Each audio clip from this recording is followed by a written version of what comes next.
ಕನ್ನಡ ಕಿರುತೆರೆ ಹಾಗೂ ಹಿರಿತೆರೆಗೆ ಇವತ್ತು ಬಹುದೊಡ್ಡ ಆಘಾತ.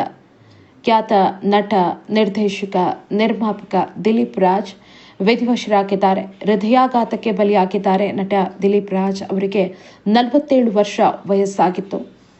ಮನೆಯಲ್ಲಿದ್ದಂತಹ ಸಂದರ್ಭದಲ್ಲಿ ದಿಲೀಪ್ ರಾಜ್ ಅವರ ಆರೋಗ್ಯದಲ್ಲಿ ಏರುಪೇರಾಗಿದೆ. ಕೂಡಲೇ ಅವರನ್ನು ಆಸ್ಪತ್ರೆಗೆ ಕರೆದುಕೊಂಡು ಹೋಗಲಾಗಿತ್ತು. ಆದರೆ ಅಷ್ಟರಲ್ಲಿ ಅವರು ಹೃದಯಾಘಾತದಿಂದ ಸಾವನ್ನಪ್ಪಿದ್ದಾರೆ.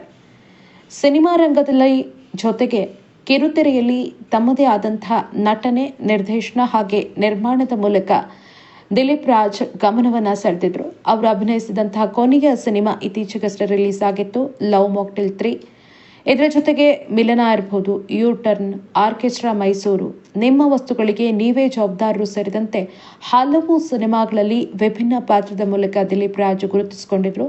ಸದ್ಯಕ್ಕೆ ಜಿ ಕನ್ನಡ ವಾಹಿನಿಯಲ್ಲಿ ಪ್ರಸಾರ ಆಗ್ತಾ ಇರುವಂತ ಕೃಷ್ಣ ರುಕ್ಕು ಧಾರಾವಾಹಿನ ಅವರು ನಿರ್ಮಾಣ ಮಾಡ್ತಾ ಇದ್ರು. ಈ ಹಿಂದೆ ಹಿಟ್ಲರ್ ಕಲ್ಯಾಣ ಸೀರಿಯಲ್ ಏನು ಪ್ರಸಾರ ಆಗಿತ್ತು, ಆ ಒಂದು ಸೀರಿಯಲ್ ಅನ್ನ ಕೂಡ ಅವರೇ ಪ್ರೊಡ್ಯೂಸ್ ಮಾಡಿದ್ರು. ಜೊತೆಗೆ ಆ ಒಂದು ಸೀರಿಯಲ್ ನಲ್ಲಿ ನಾಯಕನಾಗಿ ಕಾಣಿಸ್ಕೊಂಡಿದ್ರು. ನಿಜಕ್ಕೂ ಸಿನಿಪ್ರಿಯರಿಗೆ ಇದು ದೊಡ್ಡ ಆಘಾತ. ಕಿರುತೆರೆಯಲ್ಲಿ ಸಾಕಷ್ಟು ಸಂಖ್ಯೆಯಲ್ಲಿ ಅವರು ಅಭಿಮಾನಿಗಳನ್ನ ಸಂಪಾದಿಸಿದ್ರು. ಈ ಹಿಂದೆ ಕೂಡ ಸಾಕಷ್ಟು ಸೀರಿಯಲ್ಗಳನ್ನ ಮಾಡ್ಕೊಂಡು ಬಂದಿದ್ರು. ಹಾಗಾಗಿ ಅವರದ್ದೇ ಆದಂತ ಒಂದು ಅಭಿಮಾನಿ ಬಳಗವನ್ನ ಅವರು ಸಂಪಾದಿಸಿದ್ರು.